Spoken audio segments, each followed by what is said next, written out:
ஆண்டவர் இயேசுவில் அன்புக்குரிய சகோதர சகோதரிகளே, தூய லூர்து அன்னையின் அன்பு பக்தர்களே, இன்றைய நற்செய்தியை இடம்பெறுகின்ற நிகழ்வை குறித்து புனித அகஸ்திநாதர் இப்படி குறிப்பிடுகின்றார்.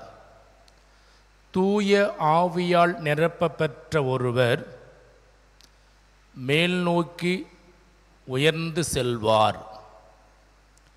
அவர் விரைந்து செயல்படுவார். அவர் சந்திக்கின்ற அனைவரையும் மகிழ்ச்சியை உற செய்வார். சந்திக்கின்ற அனைவருக்கும் மகிழ்ச்சியை தருவார்.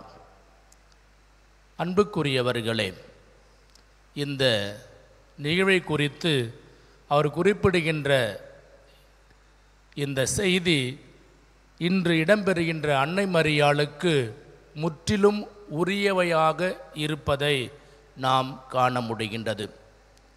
தூய ஆவியால் கருவுற்றிருக்கின்ற மரியாள் விரைந்து செல்கின்றார். வயது முதிர்ந்த நிலையில் இருக்கின்ற எலிசபெத்தின் இல்லத்தை நோக்கி விரைந்து செல்கின்றார். எதற்காக விரைந்து செல்கின்றார்? அவருக்கு உதவுவதற்காக. ஆக தூயாவியால் நிரப்பப்பெற்ற ஒருவர் உதவுகின்ற மனநிலை பெற்றவராக விரைந்து செல்வதை நாம் பார்க்கின்றோம். இந்த நிகழ்வு வழியாக நாம் அறிந்து கொள்ள வேண்டிய ஒன்று, அவருடைய இந்த செயல் இந்த நாளில் நமக்கு தருகின்ற ஒரு அழகான செய்தி. மத்தேயு நற்செய்தி 20ஆம் அதிகாரம் 26 28 வாசித்து பாருங்கள். உங்களுள் ஒருவன் முதல்வனாக விரும்பினால், தலைவனாக விரும்பினால் பணியாளனாக இருக்கட்டும். பணிவிட பெற அல்ல, பணிவிட புரியவே வந்தேன் என்று இயேசுனுடைய போதனை இது. பணிவிடை பெற அல்ல, பணிவிடை புரியவே வந்தேன். அதற்கு முன் அதேதான் ஆண்டவர் சொல்லியிருப்பார். இந்த இரண்டு வார்த்தைக்கும் மரியாள் இயேசு பிறப்பதற்கு முன்பாகவே உரு கொடுக்கிறார். இயேசுனுடைய போதனைக்கு, இயேசுனுடைய பிறப்பிற்கு முன்பாகவே அந்த போதனைக்கு செயல் வடிவம் கொடுக்கின்றவராக இருக்கின்றார். அதனால்தான் மரியாள் எல்லா தலைமையிலும் போற்றக்கூடிய அளவிற்கு பேறு பெற்றவளாக இருக்கின்றார். எல்லா தலைமையினரும் அவளை பேருடையாள் என்று போற்றுவதற்கு உரியவராக இருக்கின்றார். இயேசுனுடைய போதனையை இயேசுனுடைய பிறப்பிற்கு முன்பாகவே செயல் வடிவில் உரு கொடுத்தவர் மரியாள். ஏனென்றால் இவர் கடவுளின் தாய் அல்லவா. இரண்டாவதாக பார்க்கின்றோம், அவர் மகிழ்ச்சியை கொடுக்கின்றவராக இருக்கின்றார். அவருடைய வாழ்க்கையில் மகிழ்ச்சியை கொடுக்கின்றவர் இருக்கிறார். நாம் என்ன பண்ணோம்? இயல்பாகவே எல்லாரும் என்னை வந்து வாழ்த்த வேண்டும், எல்லாரும் என் இல்லம் வந்து என்னை பாராட்ட வேண்டும், எல்லாரும் என்னை நோக்கி வர வேண்டும் என்பதுதான் பொதுவான நிலைப்பாடு. ஏன் இந்த எல்லாரும் என்னை வந்து பார்க்க வேண்டும்? நான் படிப்பில், பதவியில், செல்வத்தில், அந்தஸ்தில் உயர்ந்திருக்கிறேன் அல்லவா.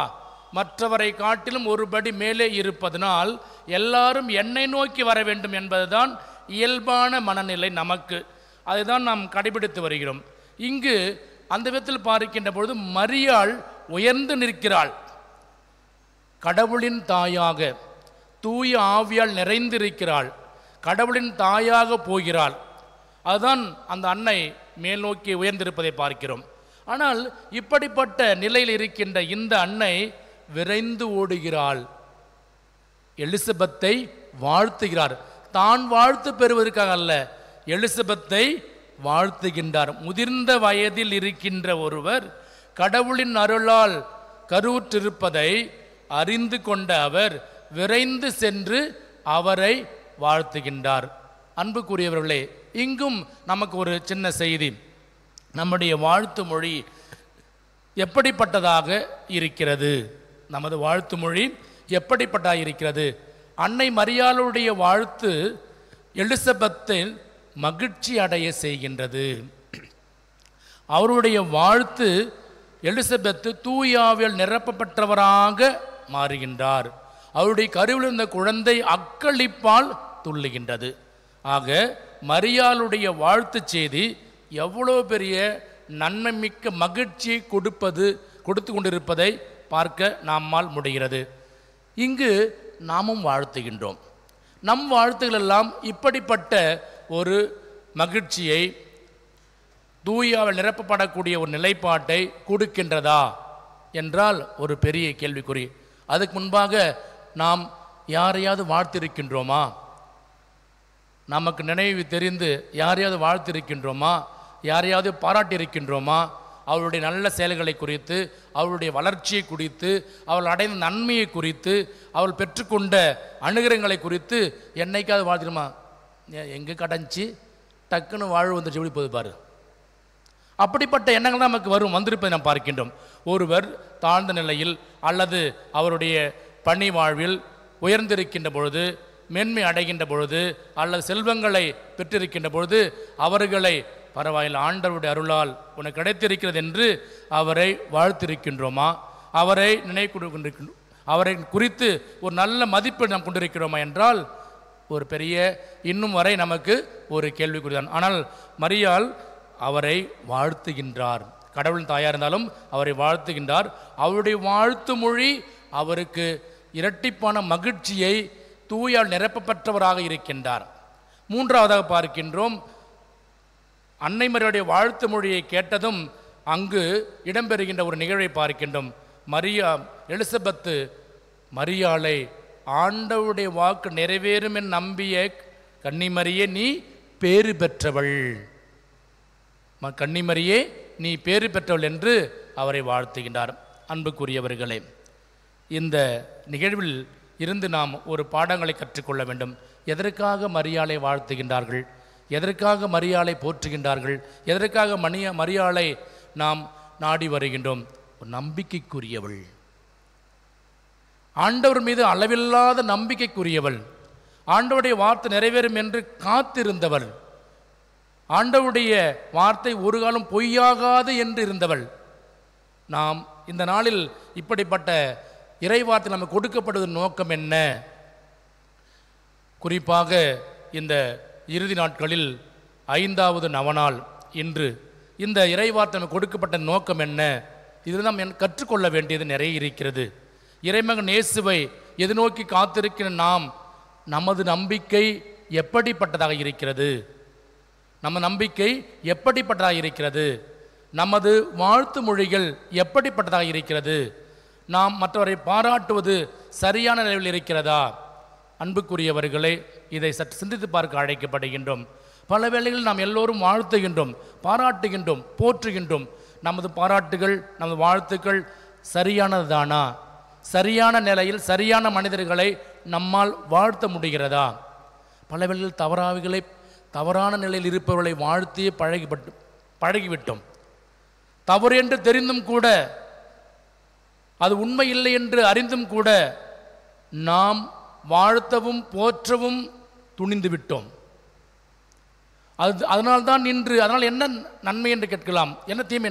பெரிய தீமை, எதிர்மறையான சிந்தனை, எதிர்மறையான தாக்கங்கள், பொய்களை, தவறானவைகளை பாராட்டுகின்ற, போற்றுகின்ற, மதிக்கின்ற நிலைப்பாடுகள், நிறைய எதிர்மறையான சிந்தனைகளை நாம் வாழும் சமூகத்தில் வளர்ந்து கொண்டிருப்பதை பார்க்கின்றோம். ஆண்டவர் இயேசுவை எதிர்நோக்கியிருக்கின்ற இந்த வேளையில் நமது வாழ்த்து மொழிகள் சரியானதாக இருக்க நாம் முயற்சி எடுக்க வேண்டும். நமது போற்றுதல்கள் நல்ல மனிதரை சென்றடைய வேண்டும், தவறானவற்றை சென்றடையக்கூடாது. இன்றைக்கி நாம் எல்லா சூழ்நிலையிலும் பார்ப்பது என்ன? தவறான மனிதர்களை உயர்த்தி பிடித்து பேசுகின்ற, பாராட்டுகின்ற, விழா எடுக்கின்ற ஒரு அபத்தமான நிலை. அது ஒரு தவறான முன்னுதாரணமாக இருப்பதை நாம் பார்க்கின்றோம். கிறிஸ்தவர்களாகிய நாம் அப்படி இருக்கக்கூடாது. ஆண்டவருடைய அருளை ஆசிரியை பெற்றுக்கொண்ட நாம் அப்படிப்பட்ட மக்களாக ஒரு காலம் இருக்கக்கூடாது.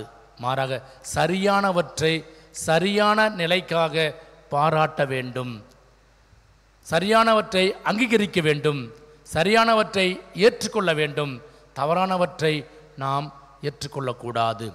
அன்புக்குரிய சகோதர சகோதரிகளே, அன்னையனுடைய இந்த நாளிலே இந்த அன்னையனுடைய சிறப்பை பற்றி சொல்லுகின்ற வேளையில் அவள் நம்பிக்கைக்குரியவளாக இருக்கின்றாள்.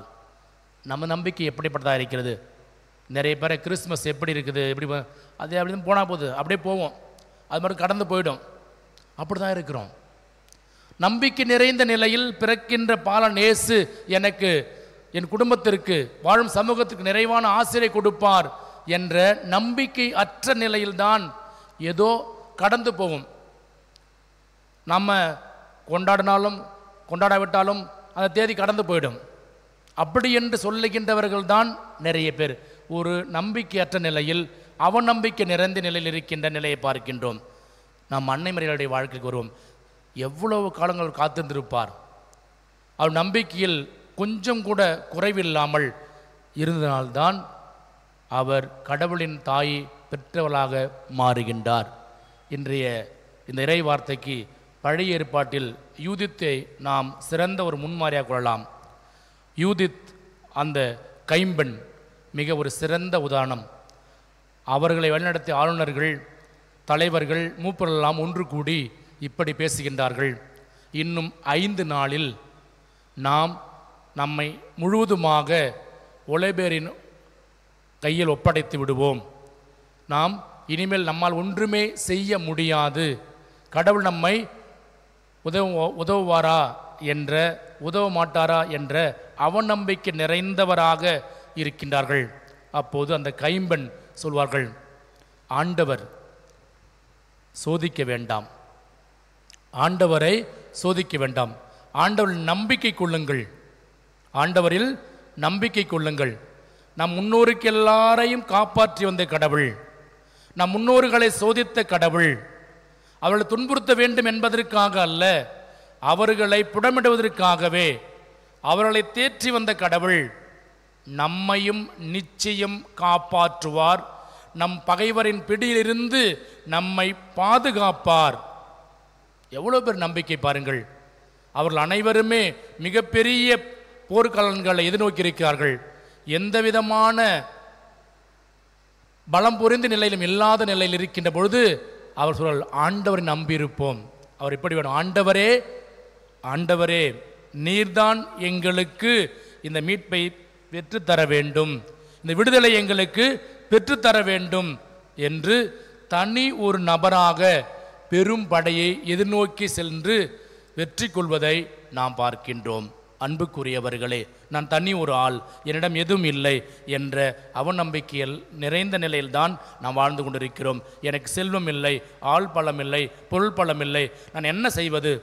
வேண்டாம், ஆண்டவர் இருக்கின்றார். அவர் மிக அழகாக சொல்வார்: ஆண்டவரே, என் மன்றாட்டுக்கு செவி சாயும். இந்த கைம்பெண்ணின் மன்றாட்டுக்கு செவி சாயும். நாம் கேட்போம். நம்மை நோக்கி வருகின்ற கடவுள் நமக்கு நலமான வளமான வாழ்வை வழங்க வருகின்றார். அப்படிப்பட்ட இறைவனில் நான் நம்பிக்கை கொள்வோம். பிறக்கிருக்கின்ற பாலன் இயேசு நம்மை, நம் குடும்பத்தை, நம் பிள்ளைகளை நிறைவான வளங்களால் நிரப்பி ஆசீர்வதிப்பார் என்ற நம்பிக்கை நிறைந்த நிலையில் இந்த வழியில் தொடர்ந்து மன்றாடுவோம். இறைவனை சென்றென்றும் வாழ்த்து பெறுவாராக.